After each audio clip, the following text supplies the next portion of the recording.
Сайн байна уу? Танд энэ өдрийн мэндийг хүргэж байна. Тэгэхээр би явна хэмээх нэртэй 7 цуврал Библийн номлол хичээлийн эхний цувралыг та яг одоо үзэж байна.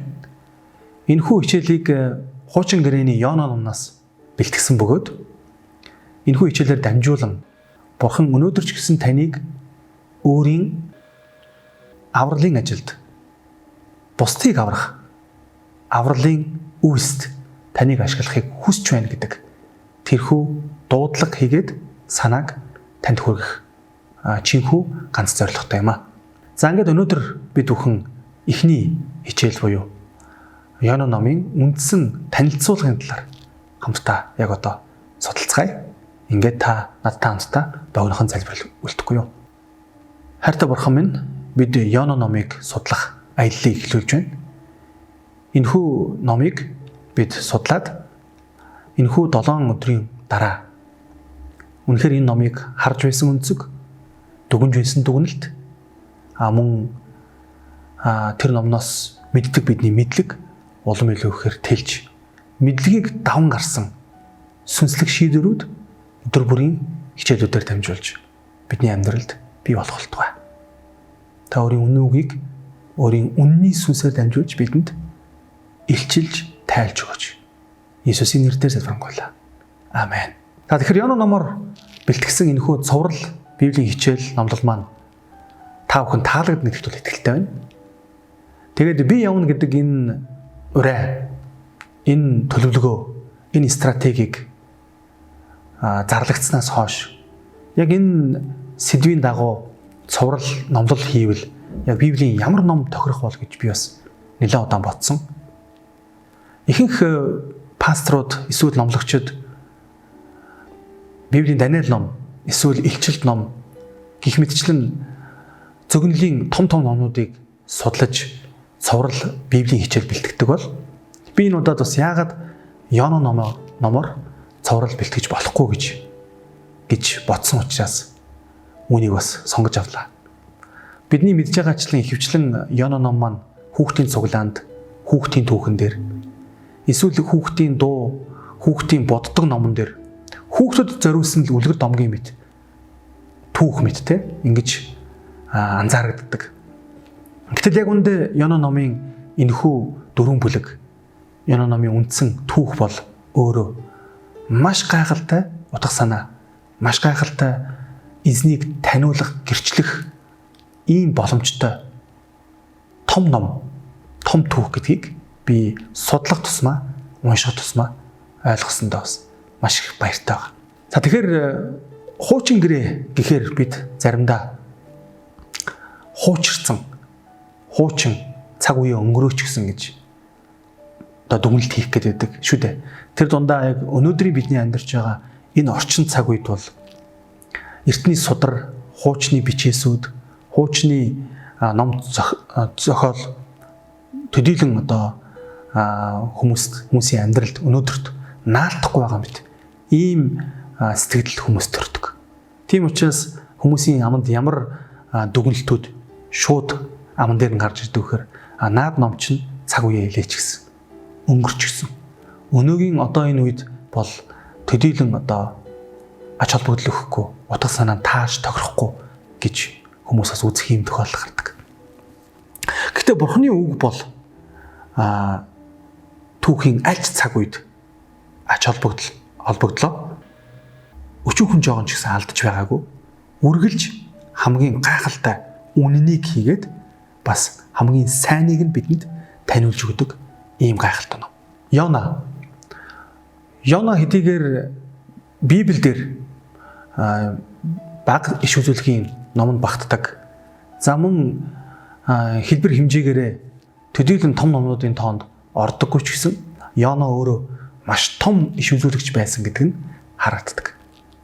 Шинэ гэрэн дээр Иесусийн сайн мэдээний 4 номон дээр Иесус хэд хэдэн удаа хуучин гэрээний итгэлийн бааtruуд хуучин гэрэн дээр гардаг тэдгэр хүмүүсийг дурдсан байдаг. Бид бүхэн Адам, Ева, Авраам, Ноа, Мойсе, Давид, Даниэл гэх мэт Библийн тэрхүү бааtruудыг Иесус өөрийн сургаал зөөрлөл, өөрийн номлол, өөрийн хүмүүстэй харилцах харилцаанд ашиглаж тэдгээрийг дурдж байсныг харж байна. Мөн тэр дотор хэний нэр багтсан байдаг вэхээр Йонагийн нэр багтсан. Юу гэсэн үг вэхээр Есүс Йоног дурдж, иш татаж өөрийнхөө номлолтоо ашигласан гэсэн үг. Ингээд бүгд хамтдаа хэдийн ишлэл эхлээд харцгаая. Матай 12-ын 39-41. Харин тэр тэдэнд хорон муу болоод завхаа үеийнхэн тэмдгийг ирж хайдаг. Гэвч шизүүлэгч Йонагийн тэмдгээс өөр ямар ч тэмдгийг тэдэнд өгөхгүй. Йона далай мангасын гидсэнд 3 өдөр 3 шөнө байсанчлан хүний хүү газрын зүрхэнд 3 өдөр 3 шөнө байх болно. Шүүлт дээр Ниневегийн хүмүүс энэ үеийнхэнтэй хамт босож эднийг яллах болно. Учир нь тэд Йонагийн тунхаглалд гэмссэн юм. Үзэг түн энд Йонагаас авгаа нэгэн байна. Тэгэхээр Матай номын 12 дугаар бүлэг дээр Есүс өөрийн амаар Йонагийн тухай хэд хэдэн удаа нэрийг нь дурдж бас иш татсан байгааг бүгдээ уншлаа шүү дээ. Йонагаас өөр тэмдгийг өгөхгүй. Йона л тэр үеийнхэнд тэмдэг болсон. Тийм ч учраас Ниневегийнхэн Йонагийн тунхаглалд гимжсэн юм аа гэж Йонаг зүрлээд тэгээд Йонагаас агуу нэгэн энд байна гэж өөрийгөө бас хэлсэн баг. Яг л тухайн үед Йона эзний үгийг тунхаглаж бусдыг гимчилд авчирж байсан шиг өнөөдөр ч гэсэн Йонагаас агуу нэгэн илүү агуу мэдээг тунхаглаж байна гэсэн санааг Иесус энд хэлсэн гэсэн үг. Үндсэндээ хуучин гэрээг хар. Хуучин гэрээнд надтай адилхан намайг төлөөлж, намайг бэлэгдэж үйлчлэл хийж исэн тэр иш үзүүлэгч хэн байж болох вэ? Йонаг хар гэж хэлсэн гэсэн үг. Есүс маш олон Библийн баатаруудыг дурдж, маш олон Библийн баатаруудыг тэнд иш татаж болох байсан боловч тэрээр Йонаг дурдсан баг. Яагаад заавал Йона гэж? Мэдээж Йона агуу гайхалтай иш үзүүлэгч байсан харагдчихэв шүү дээ.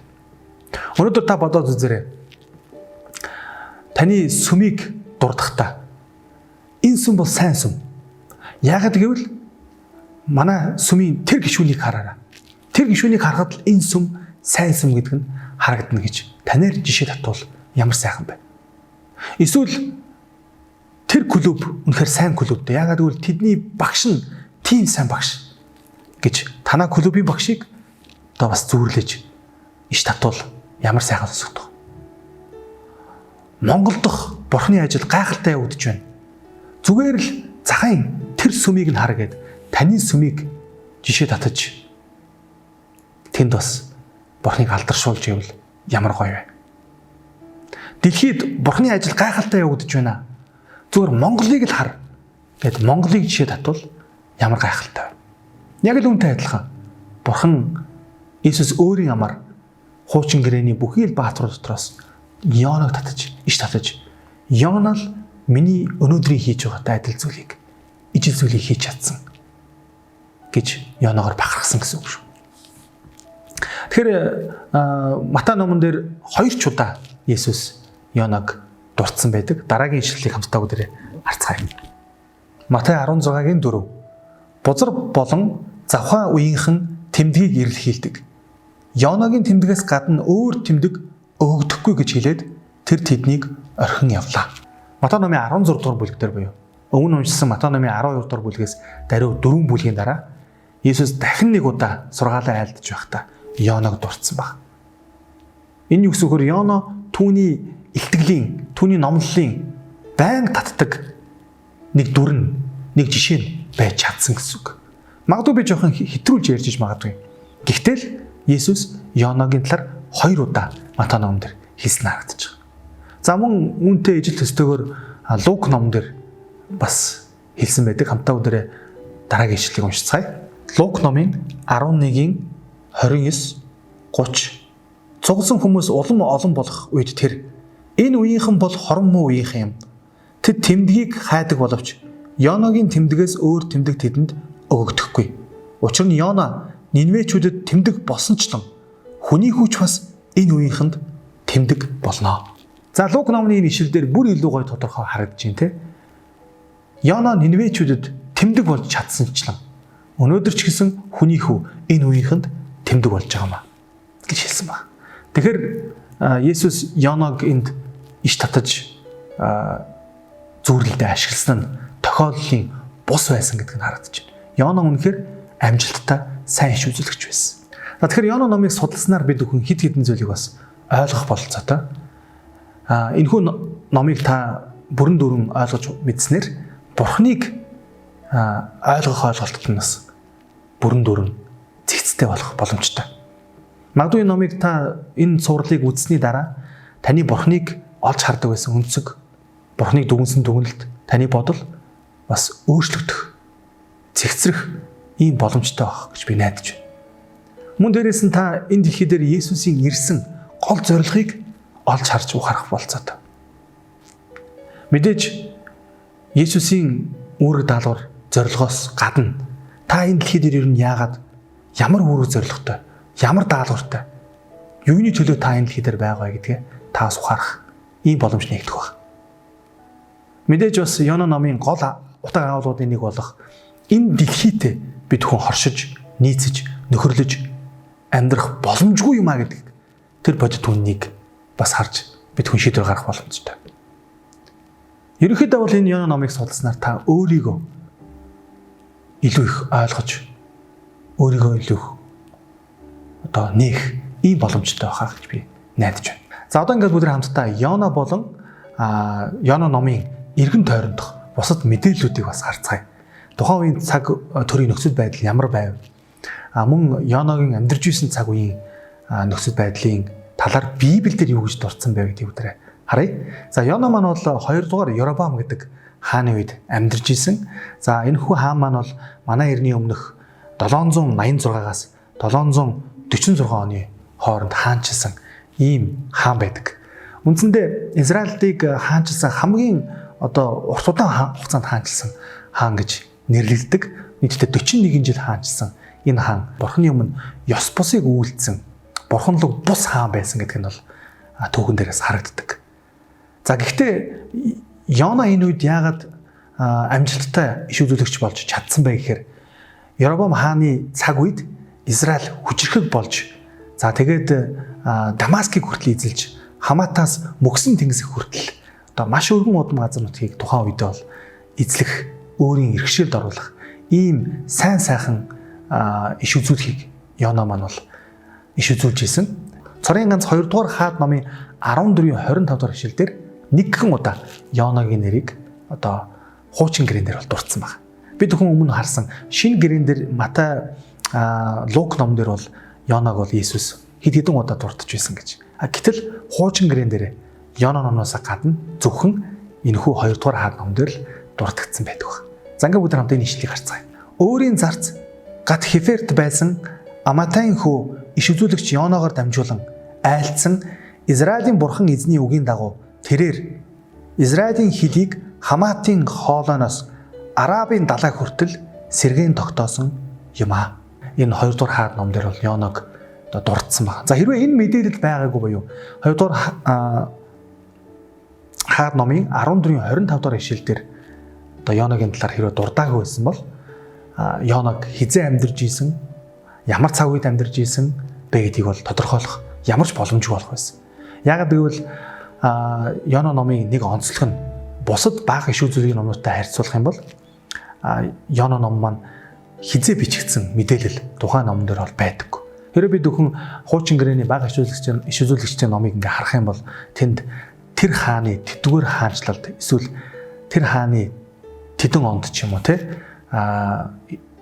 тэрний хүүтэр тэр иш үзүүлгийг тэнд авлаа гэж их дэлгэрэнгүй мэдээллүүдийг өгдөг шүү дээ. Гэтэл Йона номон дээр бол хизээвэ гэдэг нь байдаг. За тэгэхээр Яробам хаан гэдэг энэхүү хаан маань яг л Йоногийн иш үзүүлж өмнө зөгнөж айлдсны дагуу өөрийн газар нутгийг бол тэлж маш өргөн удам газар нутагтай болсон гэдгийг энэхүү 2 дугаар хаад номон дээр бол дуртаж хэлсэн байдаг. За тэгэхээр Йона маань бол маш амжилттай иш үзүүлэгч байсан. За гэхдээ түүнд бол нэлээд хүнд үүрэг даалгавар оногдсон. Тухайн үеийн хамгийн хүчрхэг эзэнт гүрэн болох Месопотамийн тэрхүү газар нутагт үнэхээр нэрд гарсан Ассир гэдэг үндэстний нийслэл Ниневе хотод очиж тэгээд тэдний эсрэг бурхан тэднийг анхааруулж хэрэг гимшихгүй бол тэднийг сүйтгэж газрын өршнөөс одоо арчхуулна гэдэг тэр анхааруулгын мэдээг нэг өсөндөө сүрдүүлэхийн мэдээг тэдэнд хүргэх ийм даалгаврыг авсан баг. За тэгээд энэ үеэс эхлээд Йонагийн амьдрал бол оронгоор эргэж түүнд сонирхолтой маш олон зүйл тохиолдсон байдаг. За уламжлалт үзлэр бол Йона номыг бол Йонагийн амьдарч исэн цаг хугацаанаас даруй 150 гаруй жилийн дараа буюу манай эртний өмнөх 6 дугаар зууны үед бичигдсэн гэж бол үздэг. Тэгэхээр энэхүү Йонагийн түүх маань эхэндээ бол аман зохиол буюу амнаас ам дамжиж яригдсан түүх байжгаад за ингээд магадгүй 100, 150, магадгүй 200 жилийн дараа яг бичигдэж бичгийн зохиол болж ингэж бас үлдсэн ийм түүхтэй. За тэгээд энэхүү номны бас нэг онцлог бол биелсэн. Бага ашиглуулагчдын бусад номнуудтай харьцуулах юм бол их онцгой. Ихэнх бидний сайн мэдэх Обадия, Малах, за тэгээд Мика ч юм уу те бусад бага ашиглуулагчдын номнуудыг харах юм бол тэнд Юдагийн эсрэг, Израилийн эсрэг, Бурхны сануулга, айлдвар, иш үзүүлэг, зүүрлэл, ёгтлол ийм санаанууд гардаг. Ихэвчлэн бол үзэгдлүүд байдаг. Гэтэл Йона номын нэг онцлог нь бол Йона бол зүгээр л түүх. Юу гэсэн үг вэ? Зүгээр л ямар ч бага насны дөнгөж үсэг бичиг сурж байгаа нэгдүгээр ангийн хүүхэд ч гэсэн уншаад тэр түүхийг ойлгох бололцоотой. Үргэлжилсэн үгийн зохиол буюу түүх гардгаараа онцлог байгаа. Өөр ямар ч ийм дан түүхээр бичигдсэн иш үзүүлгийн ном Библиэлд байхгүй. Бидний сайн мэдих Даниэл ном хүртэл одоо сүүлийн бүлгүүд нь те 7-оос хойших бүлгүүд нь бол ихэвчлэн иш үзүүлгүүд болоод хувирдаг шүү дээ. Хэдийгээр эхний бүлгүүд дээр түүх үйл явдал гарч ягаад тэгээд явандаа дандаа иш үзүүлгүүд болж маш онцгой бэлэгдэлтэй сонин одоо зүйлсүүдийг бол бичсэн байдаг. За харин Йона бол зүгээр л тэр чигтээ түүх. Зөвгөр их онцлог.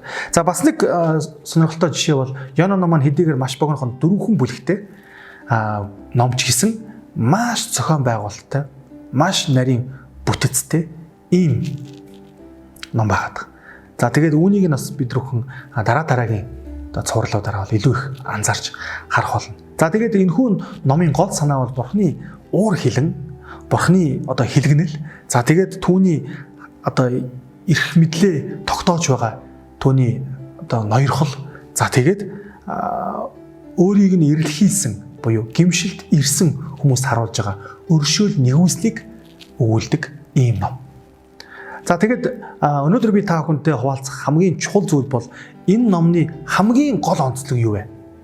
Хамгийн сонирхолтой энэ номны онцлог нь юу вэ гэдэг тэр нууцыг та бүхэнтэй бас хуваалцах. За тэгэхээр бүгдээ хамтдаа энэ нууцтай танилцгаая.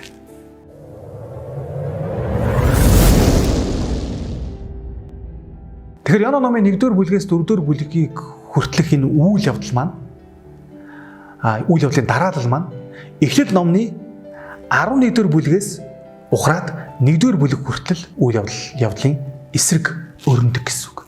Яг л одоо хоёр урт цуваа галт тэрэг хоорондоо зөрж байгаа мэт ингэж мэдрэгддэг. За үүнийг би та бүхэнд олон зүйл нуршдаггүйгээр шууд одоо тайлбарлаад нэгээр нь явъя гэж бодож байна. Маш олон жишээнүүд байлаа. За гэхдээ эндээс би та бүхэнд 12 одоо үүнийг тайлбарласан жишээг хуваалцах. За хамгийн ихнийх нь хэрэв бид бүхэн Йонаг харах юм бол Йонагийн Бурхны дуудсан илгийг хийх хүссэн газар бол Ниневе буюу одоогоор бол Месопотамийн одоо газар нутаг. За Бурхан түүнийг бол Ниневе рүү явуу гэж хэлсэн. Гэтэл Эхлэл номын 12 дугаар бүлгээр гардаг Авраамийн түүхөө бол түүнийг Авраам байхад нь Бурхан Авраамыг Месопотамаас гар гэж хэлсэн байдаг. Харан гэдэг газараас гар би чамайг Канаан руу явуулах болно.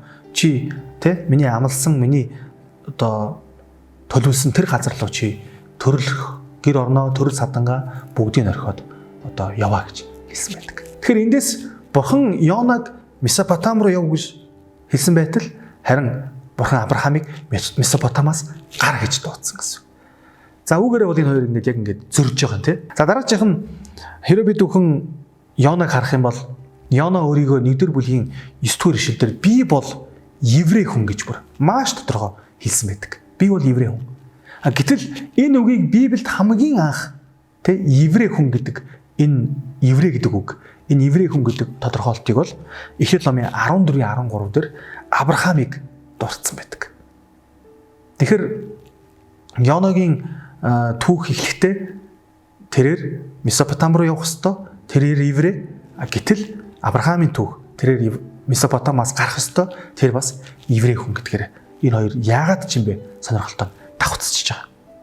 За дараагийн нэг онцгой зүйл нь юу гэхээр уул нь бол Библийн түүхийг харах юм бол Эхлэл номын тэрхүү усан галав юулдаг Новагийн түүхтэр бол гим нүгэлдэг хүмүүс буюу Бурхныг мэддэггүй, Бурхныг хүлээмжшээргүй хүмүүс усанд живээд сүрээд харин зөвхт буюу Бурхны мэлмийн өмнө зөвхт гэж тооцогдсон Новагийн гэр бүл аврагддаг. Гэтэл Йона номон дээр эсрэгээрээ нөгөө Бурхныг мэддэггүй харь үндэстнүүд хөлөг онгоцон дээр эсэн мэнд үлдээд эсрэгээрээ Бурханд итгэдэг, Бурхныг таньж мэдсэн Бурхны зүнч өөрөө усанд хаягдж байгаа. Усанд үлдэж байгаа. Ийм сонирхолтой түүх гэж байна. Энийг та бүхэн бас анзаараад үзээрэй.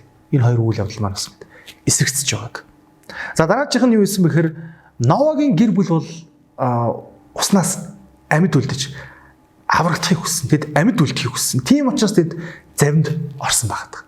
Үүнийг бид Эхлэл номын 7 дугаар бүлгийн 1-ээс 7 дугаар ишлээс харж байна. Гэтэл Йона яасан бэхээр үхэхийг хүссэн баг.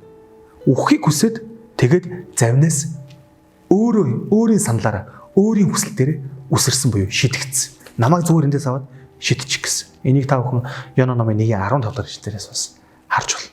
Энэ хоёр үйл явдал бас сонирхолтой. Нэг нь аврагдахын тулд, амьд үлдэхийн тулд завь руу орсон бол нэг нь үхэхийн тулд завнаас өөрөө үсэрч байгаа.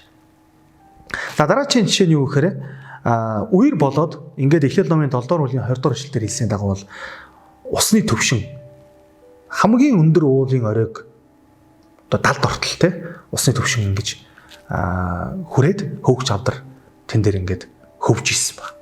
Гэтэл Йона номон дээр яасан бэ гэхээр Йона өөрийгөө Йона номын 2:6 дээр би далай тэнгисийн ёроолт уулын бүр бэлд байна гэж өөрөөр хэлсэн байдаг. Юу гэсэн үг вэ? Аврагдсан Нова хөвөөд хамгийн өндөр уулын оройтой зэрэгцэж хөвж байхад харин Бурханаас зугтсан Йона яасан бэхээр далайн хамгийн гүн ёроолт тэр уулын бэлд авраг загсны ходоодонд байна гэж өөрийгөө хэлсэн. Аюу гэхээр хоёр төөл байгаа даа тий. Нэг нь хамгийн өндөр уулын орой дээр, нэг нь хамгийн гүн ёроолт очсон гэсэн үг.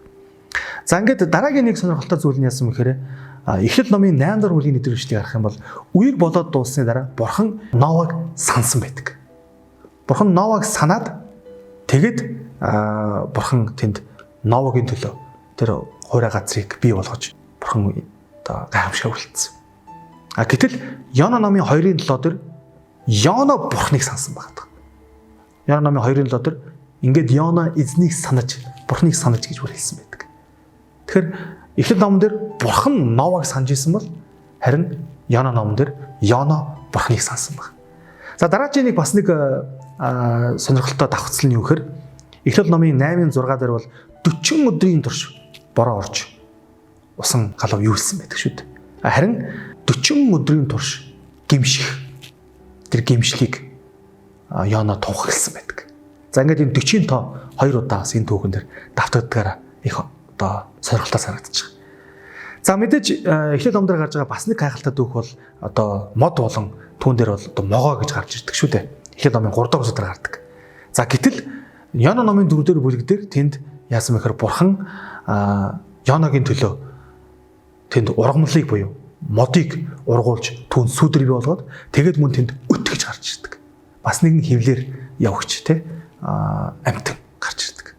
За энэ үүгээрээ бас их төстөө анзаарэгдэж байгаа.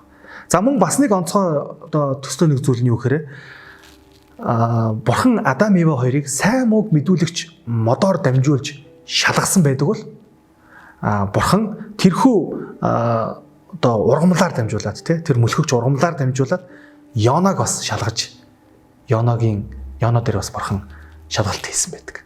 За тэгээ түүний ямар хариу авсан, ямар дүн авсан бэ гэдгийг бүгдээр эх өдрүүдийнхаа цувралуудаараа судлах болно. Йона бол Ниневийн ард түмэн бүгдээрээ аврагдаад өршөөл нэгүслийг хүртээд ингээд ургамал ингээд хатаж хорчиж алга болоход Йона яасан бэхээр би үхмээр байна. би өгчий, намайг өхүүлээд өг гэж өгөхийг хүссэн байдаг.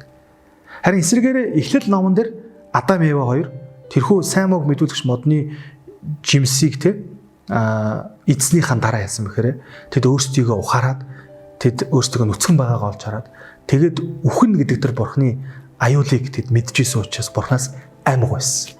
Өршөөлөх байсан байдаг. Ингээд бурхан тэдний төлөө анхны тахилыг өргөж тэд бурхны бэлдэж өгсөн тэр одоо амьтны арьсаар хийсэн хувцсыг өмссөн байдаг шүү дээ.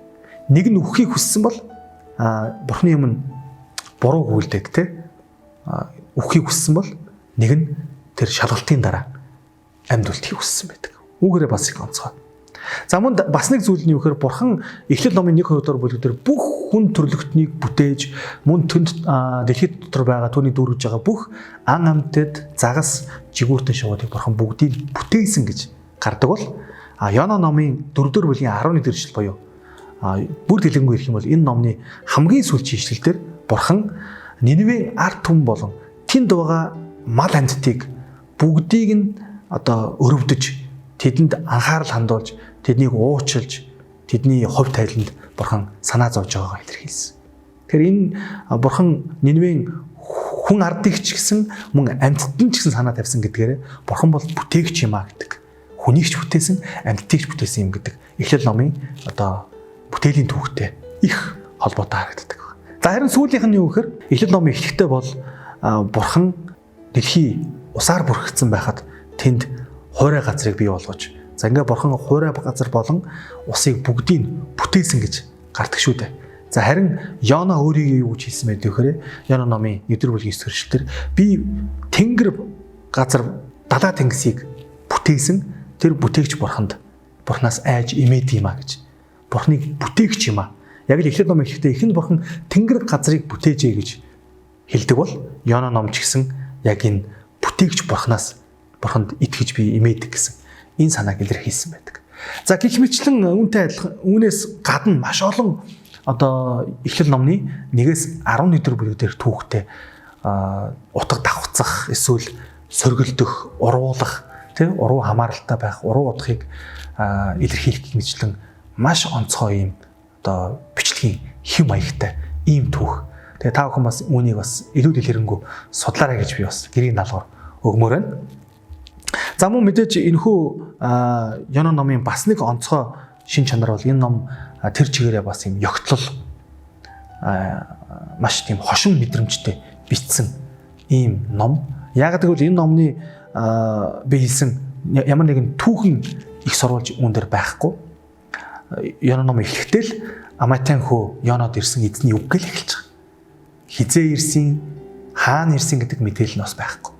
Тэгээд энэ номны бас нэг сонирхолтой зүйл нөхөр энэ номдэр ерөөсөө оноосон нэр хоёр л нэр гардаг. Хүний нэр. Нэг нь Йона, нөгөөх нь эзэн бурхан гэж гарч байгаа. Тэнд гарч байгаа хөлөг онгоцны ахмад, тэнд гарч байгаа хөлөг онгоцон дээр байгаа харь үндэстнүүд. За тэгээд тэрэнд гарч байгаа Ниневийн хаан тэдний нэр огт дурддаггүй. Зөвхөн Йона тэгээд бурхан гэдэг хоёр нэр л тэнд гардаг гэсэн үг. За мэдээж Йона номын бас нэг онцгой зүйл нь юу гэхээр би та бүхэнд хэлсэн. Йона номын 4-р бүлгийн 11 дэх эшлэл буюу хамгийн сүүлчийн эшлэлээр бурхан Йоногоос нэгэн асуултыг асуугаад тусдаг. 12 дугаар эшлэл гэж байхгүй. 5 дугаар бүлэг гэж байхгүй. Энэ юу гэсэн үг гэхээр Йоногийн хариулт тэнд байдаггүй гэсэн үг. Өнөөдөр ч гэсэн Йона юу гэж хариулсан бол гэдэг ийм асуулт хүмүүсийн дунд байсаар байх. Бурхан үүнийг нээлттэйгээр үлдээсэн. Йона номын 4-р бүлгийн 12 дугаар ишлэлийг та ч гэсэн бичих болцоотой гэсэн. Яг л тэр асуултыг бурхан Йоногоос биш. Өнөөдөр уншиж байгаа, өнөөдөр судалж байгаа танаас надаас бурхан асууж байна гэсэн үг.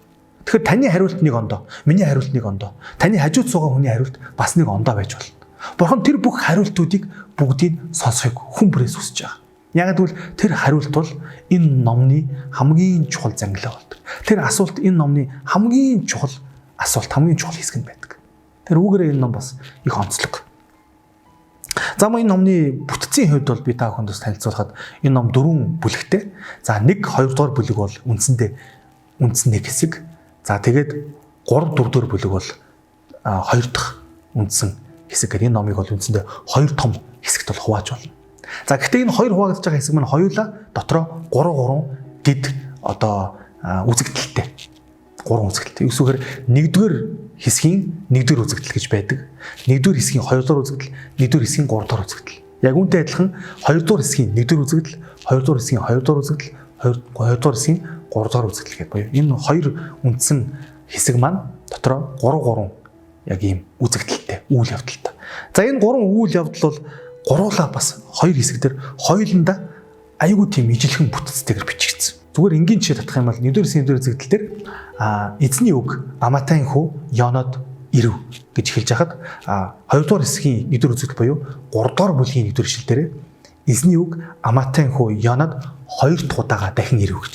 Яг бичлэгийн хувьд, бичвэрийн хувьд их төстэй. За харин 2 дугаар үзэгдэл бол Йона болон харь үндэстэн. Нэгдүгээр хэсгийн 2 дугаар үзэгдэл дээр бол Йона хөлөг онгоцон дээр харь үндэстнүүдтэй тохиолдож байгаа үйл явдал байдаг бол 2 дугаар хэсгийн 2 дугаар үзэгдэл бол Йона Ниневед очиод Ниневийн ард түмэнд тэнд хотын нэг цагаас нөгөө цаг хүртэл алхаад Бурхны анхааруулгыг номлож байгаа харь үндэстнүүдтэй харьцаж байгаа тэр үзэгдэл гардаг гэсэн. Йона болон харь үндэстэн. За харин 3 дугаар үзэгдэл буюу нэгдүгээр хэсгийн 3 дугаар үзэгдэл дээр бол Йона Бурхантай дахиад хоёулаа нүүрээр уулзж байгаа.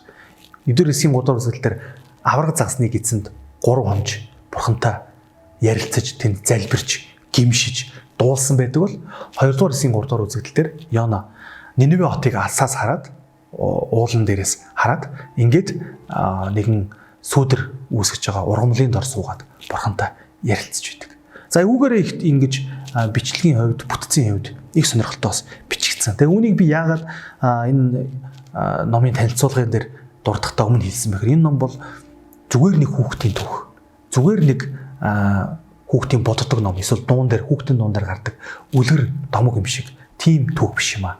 Одоо нарийн системтэйгээр бичигдсэн ийм ном гэдгийг бол бид бас анзаарч харах хэрэгтэй байна. Магадгүй та өөрөөсөө Йоногийн түүх миний амьдралд ямар хамаатай юм бэ гэж та асууж магадгүй. Йоногийн түүхийн нэг онцгой зүйл бол Йоно авраг загсныг гисэнд шинэ гэрэн дээр үгснээр бол далаа мангас гэж хэлсэн байна. Далаа мангас буюу тэр авраг загсныг гисэнд 3 хонс. Бүхэл бүтэн хүн тэр одоо далайн бүтээл буюу тэр загсны гисэнд 3 хоног амьд байсан гэсэн үг.